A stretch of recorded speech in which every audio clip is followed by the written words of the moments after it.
भारतीय जनता पार्टीच्या कोर कमिटीची बैठक काल झाली, त्याच्यानंतर महायुतीच्या संदर्भातल्या काही चर्चा झाल्या आणि सागर बंगल्यावर अर्थातच देवेंद्रजींच्या उपस्थितीत त्यांच्या पक्षाच्या नेत्यांची बैठक होणार आहे. दादांना जायचं असेल तर ज्या ठिकाणी संयुक्त बैठक असेल त्याच ठिकाणी दादा जातील.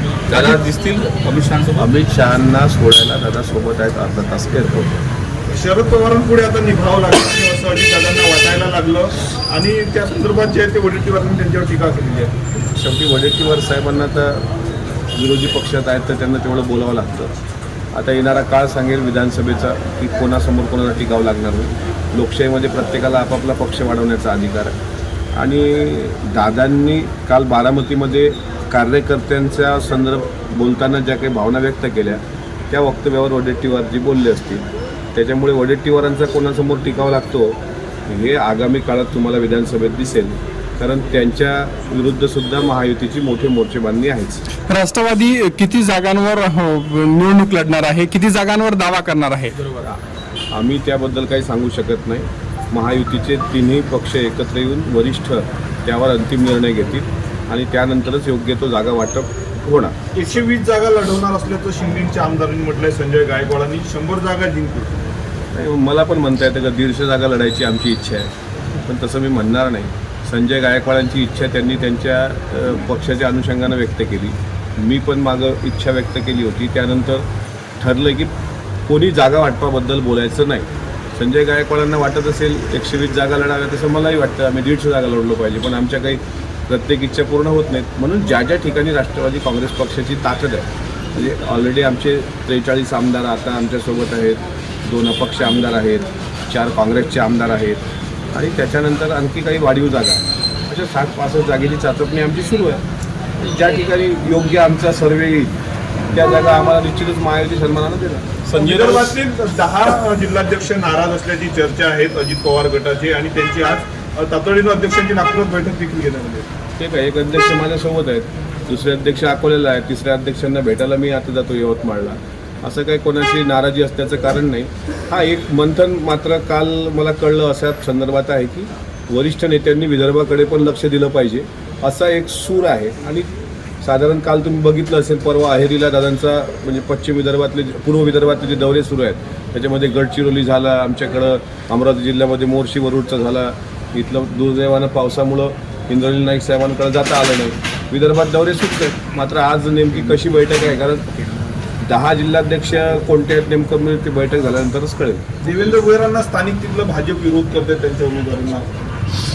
शेवटी आता विरोध जरी करत असतील तरी मला विश्वास आहे की महायुती एकत्र लढूनच जो कोणी कॅन्डिडेट महायुतीकडून दिला जाईल त्याचा दोन्ही पक्ष प्रचार प्रसार करतील. अमोल, शेवटला प्रश्न. महायुतीत दुसपूत जी आहे ती चव्हाट्यावर आली नाही पाहिजे, त्यामुळं ज्या उमेदवारांमध्ये जिंकण्याची क्षमता आहे त्याच उमेदवारांना उमेदवार निश्चित करावा असं अमित शहांनी सूचना दिलेल्या आहेत भाजप नेत्यांना. नाही, रास्त सूचना आहे, कारण ज्या ठिकाणी ताकद जास्त आहे ज्या पक्षाची त्या पक्षाला उमेदवारी असली पाहिजे, पण इतर 2 पक्षांनी पण तितकंच ताकदीनं काम केलं पाहिजे हे धोरणच ठरलेलं आहे. त्यामुळे त्यांनी ज्या पद्धतीने निर्देश दिले ते भाजपलाही लागू आहे आणि ते आम्हाला पण लागू आहे. अजित पवारांना महायुतीतून बाहेर काढण्यासाठी शिंदे गटाचे आमदार जे आहेत ते सातत्यानं त्यांच्यावर टीका करतात असा जो आरोप आहे जयंत पाटलांनी केला होता.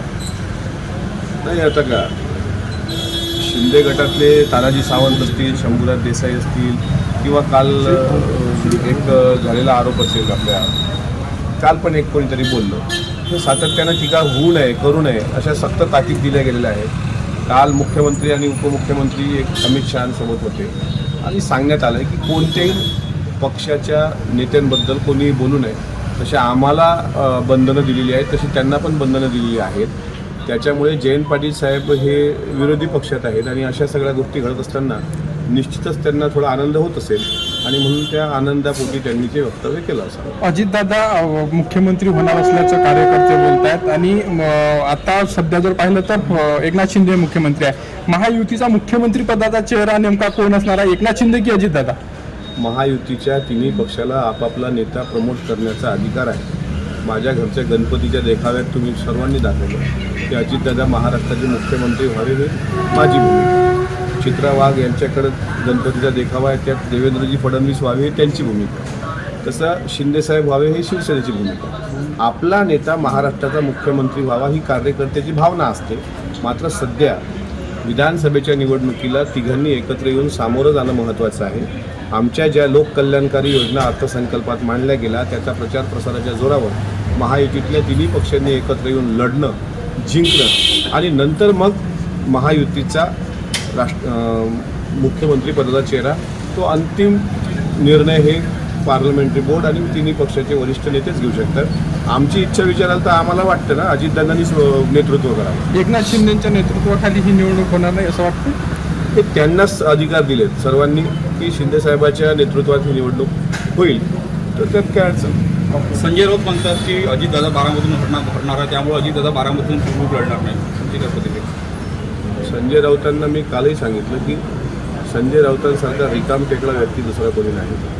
असं आसुरी आनंद त्यांना नेहमी घ्यायचा असतो, चर्चेत राहायचं असतं. बारामतीच्या लोकांच्या भावना तीव्र आहेत. आता याच्यापेक्षा जास्त जर संजय राऊत बोलतील तर मला असं वाटतं की बारामतीच्या जनताच त्यांना बारामतीत घेऊन जो विकास 1990पासून 2024पर्यंत सातत्याने केला, एकदा संजय राऊतांनी जावं ना, तिथले रस्ते बघावं आणि यांनी ज्या ज्या भागात नेतृत्व केलं तिथली अवस्था बघावी. त्यामुळे अजितदादांवर त्यांनी बोलणं म्हणजे सूर्याला वाकवलं दाखवण्याचा प्रकार आहे. थँक्यू.